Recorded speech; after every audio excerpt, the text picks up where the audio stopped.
On a souhaité pouvoir réunir un collectif d'acteurs, experts, acteurs de l'intelligence artificielle en Occitanie pour faciliter l'adoption des intelligences artificielles par le monde économique.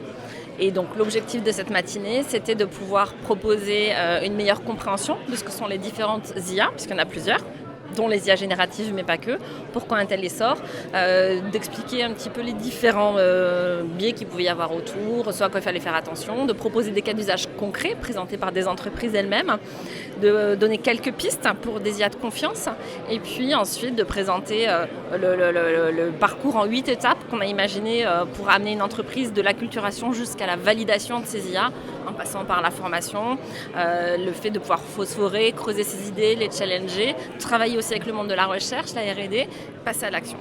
Voilà. Et ça, c'était donc l'objectif de cette matinée, de pouvoir présenter tout ça. Et il y a plein de ressources accessibles numériquement qui sont à disposition du plus grand nombre. La cartographie des acteurs de l'intelligence artificielle, le IDIH Occitania, qui est un projet européen pour accompagner les entreprises vers leur digitalisation par la cybersécurité, l'IA et le calcul de performance. Et également toute la programmation recensée par les partenaires d'Occitanie AI qui seront disponibles sur une page web, sur le site de Digital 113 et sur d'autres sites. Je suis venu vulgariser ce qu'étaient justement les systèmes d'intelligence artificielle et ouvrir le capot pour que chacun puisse se saisir de comment ça fonctionne, mais aussi comprendre les limites et les risques pour derrière après savoir quel usage il souhaiterait en faire ou pas en faire. J'essaie encore une fois de démystifier entre guillemets la bête, ce qu'est l'intelligence artificielle.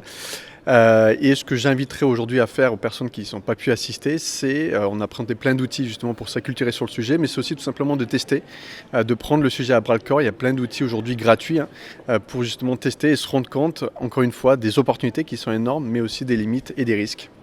Alors on a tous notre propre définition de l'éthique, mais souvent la principale peur vient du manque de connaissances. Ce qu'on ne connaît pas, on en a peur, c'est normal. Et c'est tout l'objectif justement de ces actions de communication, de vulgarisation, c'est d'ouvrir le capot et encore une fois d'expliquer comment cela fonctionne pour qu'ensuite chacun puisse décider ou pas de l'utiliser avec justement ses valeurs, sa morale, son éthique. De tout temps en fait, à chaque révolution technologique, que ce soit l'eau courante, que ce soit le feu il y a très longtemps, que ce soit l'imprimante, que ce soit la voiture, que ce soit le train, que ce soit l'internet, il y a toujours eu ces craintes, tout d'abord parce qu'on ne connaissait pas ce qui arrivait, mais il y a toujours eu ensuite derrière de la création d'emplois. Mais c'est normal, ce réflexe de base de dire voilà, d'avoir une crainte de ce qu'on ne connaît pas. Mais si on regarde ce qui s'est passé par le passé, il y a toujours eu derrière de la création d'emplois. La seule crainte en effet qui peut être justifiée, c'est que ça va très vite.